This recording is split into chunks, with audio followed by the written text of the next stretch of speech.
उत्तर प्रदेश के प्रयागराज से एक बड़ी खबर सामने आई है। माफिया डॉन अतीक अहमद का बहुत करीबी और फाइनेंसर नफीस अनवर उर्फ नफीस बिरयानी की मौत हो गई है। बताया जा रहा है कि नफीस अनवर की मौत हार्ट अटैक की वजह से हुई है। नफीस को बीते दिन ही सीने में दर्द होने की वजह से अस्पताल में भर्ती कराया गया था, मगर अब खबर सामने आ रही है कि नफीस की मौत हो गई है। आपको बता दें कि नफीस अनवर पूरे इलाके में नफीस बिरयानी के नाम से जाना जाता था। नफीस अतीक और अशरफ का काफी करीबी था और उमेश पाल शूटआउट को लेकर जेल में बंद था।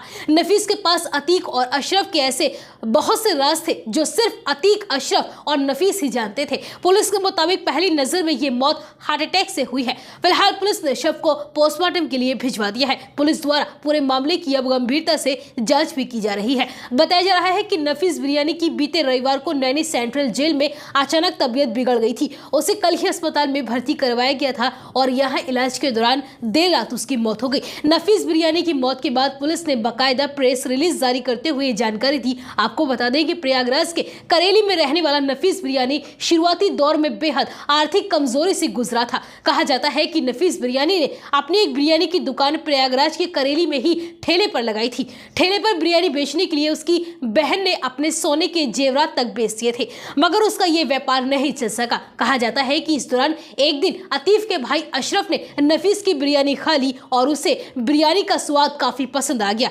ऐसे में अशरफ ने नफीस की दुकान सिविल लाइन में खुलवा दी। यहीं से नफीस बिरयानी की दुकान फेमस हो गई और दूर दूर से लोग उसकी बिरयानी खाने के लिए आने लगे। नफीस बिरयानी की अशरफ से काफी अच्छी दोस्ती हो गई थी। अशरफ को बिरयानी बेहद पसंद थी। ऐसे में अशरफ ने नफीस को एक और दुकान सिविल लाइंस में ही खुलवाई। ये दुकान भी काफी ज्यादा चलने लगी और नफीस बिरयानी एक बड़े कारोबारी के तौर पर क्षेत्र में उभर कर सामने आ गया। कुछ ही समय में नफीस अतीक और अशरफ का बेहद करीबी बन गया और अशरफ का नाम नफीस के नाम के साथ जोड़ा जाने लगा। मगर उमेश पाल केस में नफीस भी फंस गया। उमेश पाल हत्याकांड की बात सामने आई तो नफीस बिरयानी का नाम भी इस केस में सामने आ गया। जांच में सामने आया कि नफीस अतीक अशरफ को मोटा पैसा उपलब्ध करवाता था और वह इन दोनों का फाइनेंसर था। इस दौरान पुलिस ने नफीस की कार को भी जब्त कर लिया, जिसके बारे में कहा जाता है कि इस कार का इस्तेमाल भी उमेश पाल शूट आउट में हुआ था। इसके बाद पुलिस नफीस की तलाश करने लगी। हाल ही में पुलिस ने एक एनकाउंटर के बाद नफीस बिरयानी को गिरफ्तार किया था।